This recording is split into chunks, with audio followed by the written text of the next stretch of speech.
अचानक कैमरे पर आवाज आई।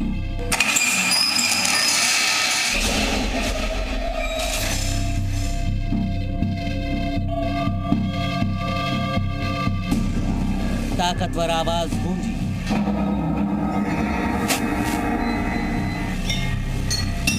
और फिर खामोश। क्या ये उसी ओर इशारा है? वही रक्षा कर रहे हैं, आज भी वही रक्षा कर रहे हैं। जो है इसके वे भी आज ही रक्षा कर रहे हैं। क्या वाकई यहाँ उन्होंने ही सब कुछ किया? हम जैसों का मानना तो भूतों की जैसी चीज है, जैसा भूत प्रेतों ने बनाया। जो पहले से बड़े बूढ़े कहते हैं सब भूतों का ही बताऊंगा।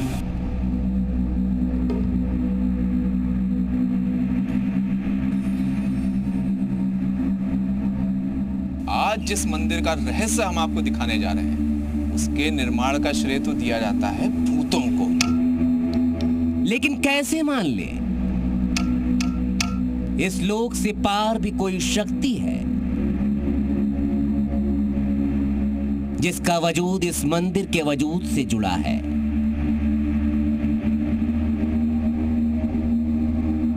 यह रहस्यमय मंदिर हापुड़ के दतियाना गांव में है। इस मंदिर का नाम है भूतेश्वर महादेव मंदिर। सामने आप देखिए इस मंदिर को। ये मंदिर भव्य भी है, ये मंदिर विशाल भी है, लेकिन इस मंदिर को लेकर ये कहा जाता है कि इस मंदिर का निर्माण एक रात में भूतों ने किया है। कई लोग इसे दैविक शक्ति का निर्माण मानते हैं तो कई लोग इसे पारलौकिक शक्ति का। लेकिन इस मंदिर को आप देखिए कि किस तरह से इस मंदिर की बनावट है, किस तरह से इस मंदिर की ऊंचाई है, जिसके बाद ये भरोसा करना मुश्किल हो जाता है कि इस मंदिर को क्या सच में इंसानों ने बनवाया है। फिर शिखर बनाना ही क्यों मुश्किल पड़ गया?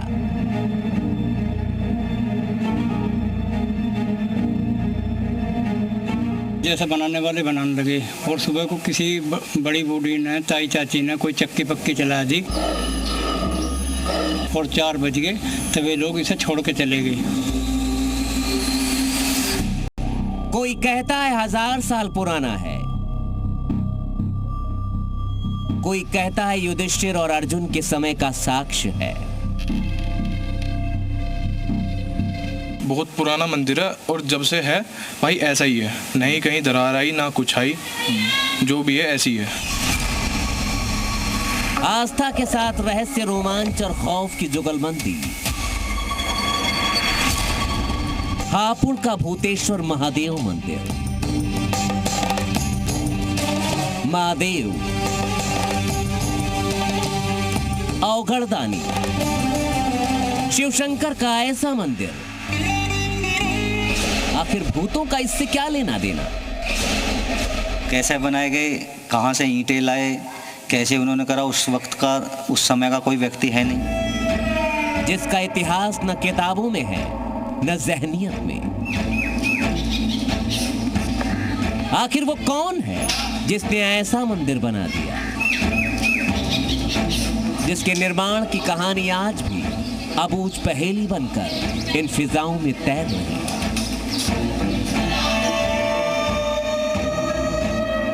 सदियों पुराना एक मंदिर जिसका जर्रा जर्रा, कतरा कतरा इसकी पारलौकिक शक्तियों की गवाही देते हैं। रहस्य और रोमांच के अनसुलझे घेरे में सुरक्षित ऐसे मंदिर को हमने भी समझने की ठानी कि आखिर किंवदंतियों, सुनी सुनाई बातों और हकीकत में कोई और छोर भी है या सब कुछ हवा में है। इसी कोशिश में हमारे संवाददाता शिवांक मिश्रा पहुंच गए भूतेश्वर महादेव मंदिर। भारत में कई ऐतिहासिक मंदिर हैं, कई रहस्यमय मंदिर हैं। किसी के निर्माण का श्रेय चोलों को दिया जाता है तो किसी के निर्माण का श्रेय राजपूतों को। लेकिन आज जिस मंदिर का रहस्य हम आपको दिखाने जा रहे हैं, उसके निर्माण का श्रेय तो दिया जाता है भूतों को।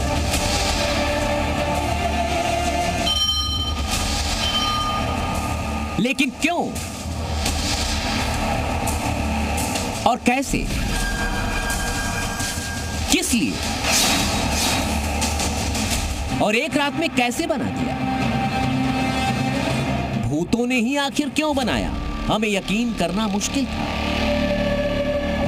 लेकिन मंदिर का नाम भी भूतेश्वर महादेव मंदिर था। आखिर क्यों कहा जाता है, हमने जानकारी जुटाई तो उसके पीछे मंदिर का अनूठा निर्माण निकलकर सामने आया। इस मंदिर को बनाने में न मौरंग, न सीमेंट और ना ही किसी पदार्थ का इस्तेमाल किया गया, सिर्फ खालिस ईंटें लगाई गई।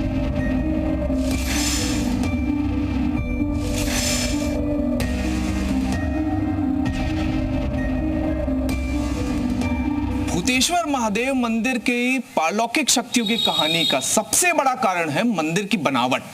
मंदिर की आप बनावट देखिए, एक के ऊपर एक छोटे छोटे पत्थरों को रखकर नायाब कारीगरी से इस पूरे मंदिर का निर्माण किया गया है। ना ही बालू का, ना ही मिट्टी का और ना ही सीमेंट का इस पूरे मंदिर में कहीं पर भी प्रयोग हुआ है।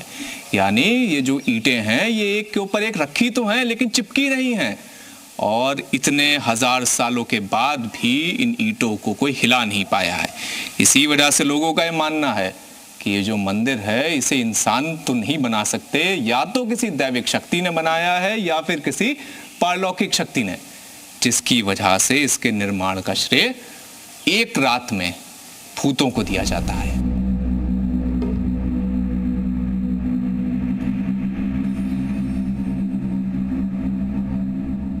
मैं कई पीढ़ियों से देख रहा हूँ, जो बड़े बूढ़े आज तक बताते हुए आए हैं, उनका बताना यह है कि जिसने बनाया है एक रात में बनाया है, और ऐसा मंदिर कहीं भी बना हुआ नहीं मिलने का। आप जहाँ तक भी जाएंगे देखना, ऐसा मंदिर देखने को नहीं मिलने का। इसमें सिर्फ ईंट लगी हुई है, ईंट के सिवा कोई दूसरी चीज़ लगी हुई नहीं है। अब एक रात में तो कोई ऐसी चीज़, ऐसी शक्ति बना सके है नहीं, आदमियों के बस की तो ऐसी चीज़ बनानी है नहीं।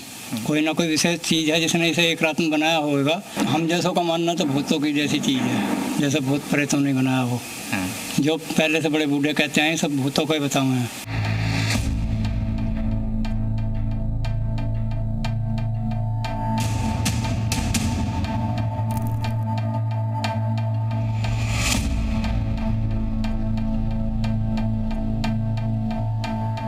हापुड़ में रिहाइश के बीचों बीच खड़े इस अनोखे भूतेश्वर महादेव मंदिर की ईंटों में न जाने कितने अनगिनत पौधों ने रिहाइश बनाई।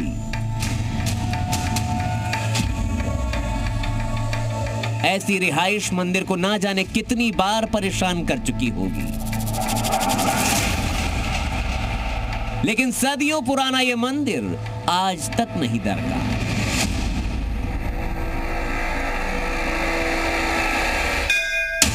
आसपास रहने वालों की माने तो हजारों साल से यह मंदिर ना जाने कितने भूकंप झेल गया, ना जाने कितने तूफानों ने कहर बरपाया, लेकिन मंदिर अडिग रहा, ऐसे ही खड़ा रहा। वाकई ये बड़ी असामान्य और अजूबे से भरी दास्तान है। बारिश वगैरह पड़ती है या इतने दिन हो गए भाई, घर भी बहुत दिन हो जाते हैं भाई बने बने, एक लिमिट होती है बनने की कि भाई 100 साल 200 साल या 150 साल, तो भाई इसकी कोई लिमिट नहीं है भाई। ये बहुत पुराना मंदिर है और जब से है भाई ऐसा ही है, नहीं कहीं दरार आई ना कुछ आई, जो भी है ऐसी है। तो इसी वजह से भूतों की कहानी प्रसिद्ध है कि भूत बेसिकली रक्षा करते हैं इसकी। भाई रक्षा की तो ये बात है भाई, कोई बड़ी चीज होगी जब ये इतने दिनों से मंदिर खड़ा है। बेसिकली बात ये है भाई, इतने भाई कोई शक्ति है जब तो इतने दिनों से मंदिर खड़ा है भाई। इसमें आज तक कभी किसी भूकंप या किसी का कोई ऐसा वो नहीं हुआ इसमें, जो आज तक भी जो है। और इसकी जो है दूसरी बात ये है कि जो है जो भी कुछ मांगता है इससे, उसकी कहन पूरा हो जाता है उसका। लेकिन सबसे ज्यादा हैरान करने वाला है मंदिर की ईंटों का रंग, उसकी मजबूती। दावा है हजारों वर्षों बाद आज भी मंदिर की ईंटों ने ना जाने कितने मौसम झेले होंगे, लेकिन इनकी लालिमा पर कभी असर नहीं पड़ा। जहां हमारे आपके मकानों में कुछ ही वर्षों में निर्माण के बाद मरम्मत की जरूरत पड़ जाती है, यहां रहने वालों के मुताबिक इस मंदिर में कभी कुछ भी दरका नहीं, डिगा नहीं। अब दिव्य शक्ति तो ये है जी कि आज तक जो ईंटों का ही है सारा ऊपर से नीचे तक,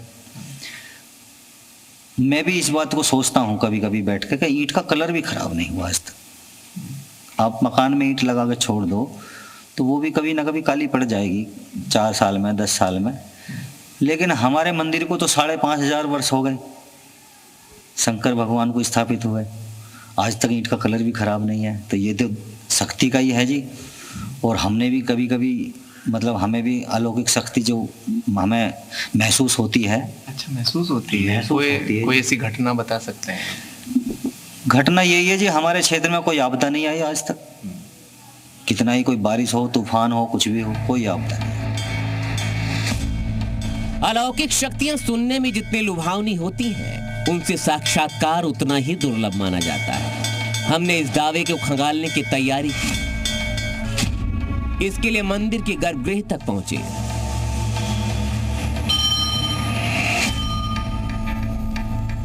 और गर्भगृह में पहुंचते ही शिवांग को कुछ ऐसा पता चला जिसकी उन्हें उम्मीद भी नहीं थी।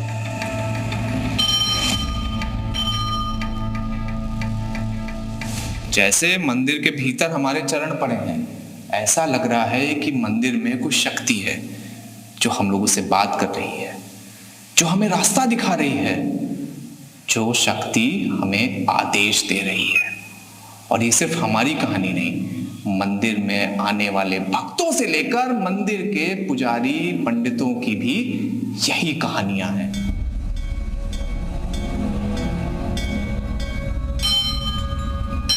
लेकिन हैरान करने वाला सच हमारे कैमरे में अभी भी कैद होना बाकी था। गर्भगृह से शिवांक बाहर निकल रहे थे, उसी समय कैमरे में कुछ अजीब सी आवाज रिकॉर्ड हुई।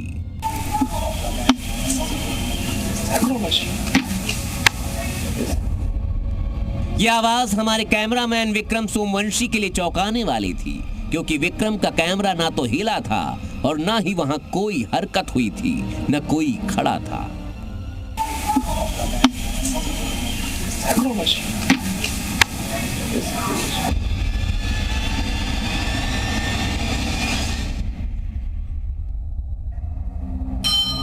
इसकी अबूझ पहेली हमारे लिए अभी भी पहेली है कि आखिर वो क्या था। मंदिर के पुजारी के मुताबिक यहां दृश्यमान शिवलिंग स्वयंभू है और इन्हें इंसानों ने तो कम से कम नहीं बनाया। शिवलिंग स्वयंभू है जी। शिवलिंग शिव का प्रतीक। दूसरी चीज कि उसी में ही जो है गणेश जी की पूजा भी होती है। अच्छा। तो इसलिए स्वयंभू है ये, अपने आप प्रकट हुआ था। अपने आप। और जिन्होंने मंदिर बनाया था उनके ही हाथ से जो है शिवलिंग, और अंदर शिव शक्ति हैं ऊपर जो हमारे स्थापित करके गए थे वो ऊपर। हाँ। और नीचे जो आप देख रहे हैं वो तस्वीर, हाँ। नीचे वाली वो, हाँ। ये मंदिर के साथ की हैं जिन्होंने मंदिर बनाया था। मंदिर में सब कुछ हैरान करने वाला ही मिल रहा था। इतने में हमारी नजर वहां बने शिव की तस्वीर पर गई, जो उतनी ही पुरानी बताई जाती है जितना पुराना ये शिवलिंग है। अब जैसे ये शिवलिंग यहाँ पर मौजूद है, 1000 वर्षों से ये शिवलिंग वैसे का वैसा है। अब यहाँ के जो लोग हैं उनका मानना है कि शिवलिंग स्वयंभू है, यानी स्वयं प्रकट हुआ था। लेकिन सिर्फ इतनी ही नहीं है। मंदिर के रहस्य की कहानी, मंदिर के रहस्य की कहानी में एक और नया तार जुड़ता है भगवान शिव की इस मूर्ति से। भगवान शिव की मूर्तियों में आपने देखा होगा कि भगवान शिव की गर्दन के ऊपर हमेशा सांप होता है, लेकिन यहाँ पर तो नाग देवता भगवान शिव की नाभि पर विराजमान है। और इसके पीछे की कहानी भी और ज्यादा रहस्यमयी है। मंदिर में बहुत कुछ ऐसा था जिसके बारे में हमने कल्पना भी नहीं की थी, लेकिन अब हमारे सामने वो तथ्य सामने आया जिसमें छिपा हुआ था मंदिर के शिखर का रहस्य।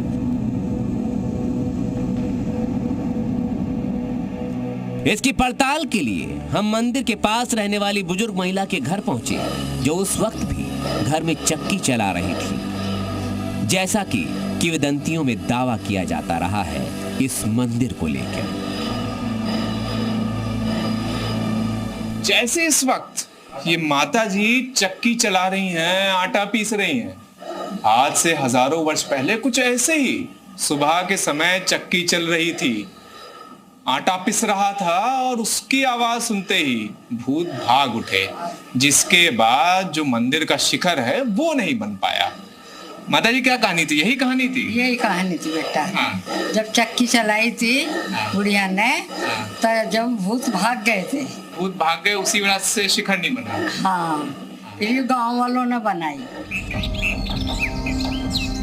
लेकिन इस मंदिर की नायाब वास्तुकला की कहानी अभी भी बाकी थी। शायद इसीलिए इस मंदिर को दिव्यता से जोड़ा जाता है। कहा जाता है यहाँ सब कुछ पारलौकिक है, पारलौकिक शक्तियां हैं। अब इसे दैविक शक्तियों का आशीर्वाद कहें या पारलौकिक शक्तियों का जादू, ये कहा जाता है, ये मान्यता है कि मंदिर का निर्माण तो भूतों ने किया था, लेकिन जो उसके ऊपर शिखर है उसका निर्माण आम लोगों ने किया था, क्योंकि भूत सुबह होने की वजह से शिखर का निर्माण नहीं कर पाए थे। अब तस्वीरों में भी आप देख लीजिए कि जो शिखर है उसके ऊपर दरारें भी हैं और सीलन भी है, लेकिन जो मंदिर है, जो मंदिर सिर्फ और सिर्फ ईंटों से बना हुआ है, जिसमें ना मिट्टी का प्रयोग है ना किसी भी प्रकार की अन्य वस्तु का प्रयोग है, उस मंदिर के ऊपर किसी भी प्रकार का ना भूकंप का कभी यहाँ पर कुछ आया, ना ही कभी भी सीलन का एक भी निशान दिखाई दिएगा। उसमें दरारें आई, काफी चौड़ी दरार ही। ये तो दोबारा से उसकी मरम्मत करवाई गई। मरम्मत इसलिए करवाई गई, उसमें पानी जाना शुरू हो गया शिखर में, उसमें हाँ ऊपर जो इसकी गुम्मट बनी हुई है उसमें पानी जाना शुरू हो गया। अच्छी चौड़ी दरार हो गई तो उसमें जो है सीमेंट से इसे रोड़ी बजरपुर से उसकी गुम्मट बनवाई गई। बाकी मंदिर में कभी बसा है? मंदिर में कभी आज तक कोई फॉल्ट नहीं हुआ इसमें किसी तरह का भी। ऐसे का ऐसा ही मंदिर है, आज तक भी इतनी बरसात हो रही है, इतने झड़ लगे पर कभी इस पर काई नहीं जमी। ईंट सुरख रहती है इसकी, जितनी बारिश होती है उतनी सुरकाई आती है इस पर जो है। दिन में ये मंदिर ऐसे ही भक्तों के लिए रोशन रहता है, लेकिन कहते हैं रात होते ही ये मंदिर अदृश्य शक्तियों के हवाले हो जाता है, जिनका शोर इनकी फिजाओं की रक्षा करता है। हाँ, वही रक्षा कर रहे हैं, आज भी वही रक्षा कर रहे हैं। जो है इसके वे भी आज ही रक्षा कर रहे हैं। और रात को आवाज भी आती है इसमें, घुन घुन की आवाज भी आती है इसमें जो है। जैसे चक्की चलती है ऐसी आवाज आती है इसमें मंदिर में रात को 12 बजे करीब जो है। मंदिर का सच क्या है, किसने बनाया, कब बनाया, ये तो हमें पड़ताल में नहीं पता चल पाया। लेकिन मंदिर की नायाब वास्तुकला के बारे में जितना दूर से हमने सुना था, करीब से वो उससे भी कई गुना दिव्य, अद्भुत और अनन्य नजर आई। भारत के हर कोने में किसी ना किसी मंदिर का रहस्य आपको सुनने में मिल जाएगा, तो कहीं पर मंदिरों को लेकर किंवदंतियां जो प्रचलित है वो सुनने को मिल जाएंगी। लेकिन कई लोगों की माने तो ये किंवदंतियों से ज्यादा भारत की प्राचीन वास्तुकला के प्रमाण हैं, जिसके अवशेष आज भी ना सिर्फ दिखाई देते हैं बल्कि लोगों ने उन्हें रहस्यों का नाम दे दिया। कैमरा पर्सन विक्रम सिंह सोमवंशी के साथ शिवांक मिश्रा, जी मीडिया, मेरठ।